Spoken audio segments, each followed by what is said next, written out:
মুরগির ডিমে রাঁধলাম আমি নানান রকমারি। আজকে করব কলার পাতায় মাছের ডিমের পাতুরি। তো প্রথমেই দেখুন মাছের ডিম পাতুরি বানাতে কুচনো পেঁয়াজ আর লঙ্কাটা লাগছে। এরপর এক একে লবণ হলুদ দিয়ে দিলাম, তারপর মাছের ডিমটা দিয়ে ভালোভাবে মেখে নিলাম। এরপর আগে থেকে সেঁকে রাখা কলা পাতায় হালকা তেল মাখানো কলা পাতাতে মাছের ডিমটা দিয়ে দিলাম। এইবার যেভাবে ইলিশ মাছের পাতুরি তৈরি করে সেইভাবেই কলার পাতাটাকে মুড়ে নিলাম। এরপর কড়াইতে তেল দিয়ে এপিট ওপিট করে লাল লাল করে ভেজে নিলাম। আর এটা খেতে না অসাধারণ হয়।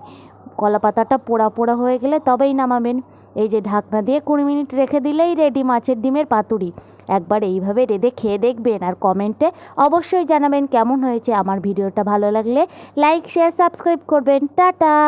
আর দেখতে থাকুন এটা কেমন হয়েছে, খুব টেস্টি।